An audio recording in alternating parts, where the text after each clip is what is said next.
Hi guys, in this session we are going to discuss Spring and Hibernate. I'm going to start the session from very basic so anybody can able to understand the session. Before you start learning Spring and Hibernate, I want you guys to learn advanced Java, web technologies and database. If you guys are well and good in all those technologies, then Spring and Hibernate would be very easy for you. Let's start it now. Spring was developed by Rod Johnson in the year of 2002. Spring Framework makes the easy development of Java EE application. For example, consider while we developing our web application using Java EE, when we try to connect the application to a database, we will be writing an n number of lines of code, right? The same application while we try to develop in Spring Framework, it makes us very easy developing your Java EE applications. Spring is a lightweight framework and it supports Structs, Hibernate, EJB and etc. And it consists of n number of models. The one is IOC, AOP, DAO, Context, ORM, WebMVC. We will be discussing one by one in the next section. Versions of Spring are in 2002 we got Spring point 0.9 and 2003 we got Spring 1.0 and 2006 we got 2.0 and 2009 we got 3.0 and 2013 we got 4.0 and 2017 we got 5.0. So we are going to learn Spring 5.0 in the session. The first model we are going to discuss on Spring Framework is IOC and dependency injection. So name itself tells you the dependency injection is a object depending on another object. So that's we call it as a tight coupling in Java that we can make very easily by using the concept of dependency injection. We make that as a loosely coupled. So let's understand what is tight coupling now.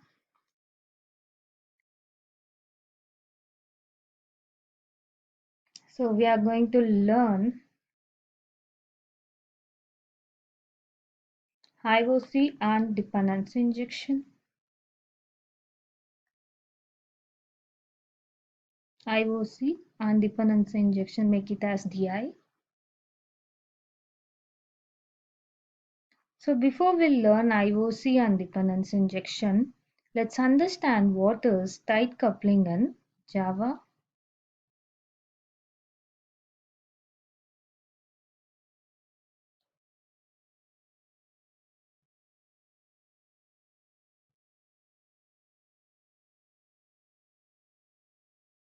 The best example of tight coupling we call it as a relationship in Java. So in core Java, we would have learned what is as a relationship and is a relationship, right? So is a relationship, we call it as a inheritance in Java, and as a relationship, we call it as a composition in Java, right? So the best example for tight coupling, we call it as a relationship in Java. So let's see what is as a relationship.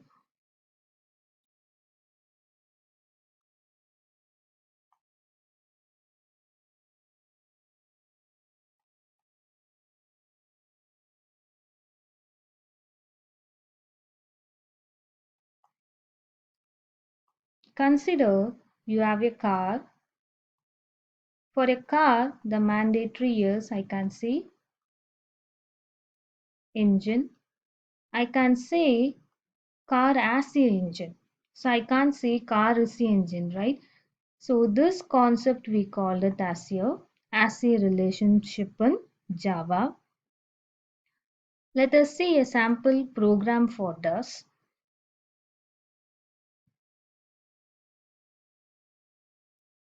So let me take an example for class car. So let me declare a variable over here, string name,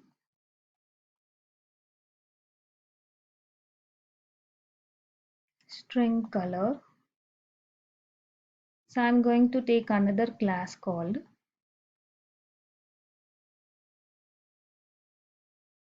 engine. So let me take the variable as capacity.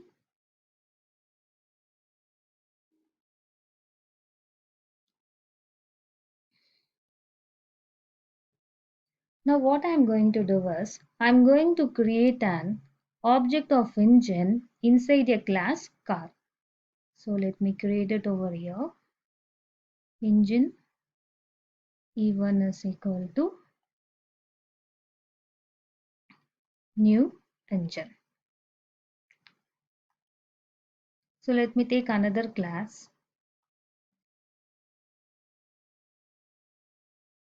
So let me have public static void main over here.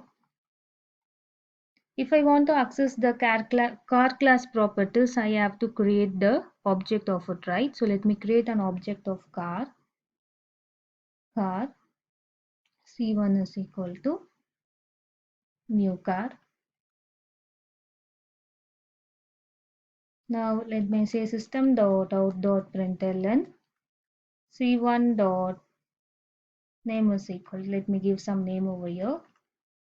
Next, let me say C1 dot color is equal to blue. So by creating an car object, we are accessing the car class properties. If I want to access the engine class properties, what I have done is I have created an object of car. So I have given the reference variable as C1. Inside a car class object, I have created the object of engine. Now what I have to do, if I want to access the engine class properties, I can able to access only through car object, that is a reference variable is C1 dot, then E1 dot capacity is equal to 100. So like this only I can able to access it. So I was creating an object inside another object. If I want to access an engine class object, I can able to access only through car class object, right? So this concept we called it as a tight coupling in Java. To overcome this kind of problems, we can make it very easily through the concept of IOC and dependency injection in Spring Framework. And remember, the best example for an ASIA relationship, we call it as a system dot out dot println. System is the system class object reference variable similar to car class reference variable. Out is the output class reference variable similar like engine class reference variable. And println is the method which is present inside your output class similar like engine class variable over here.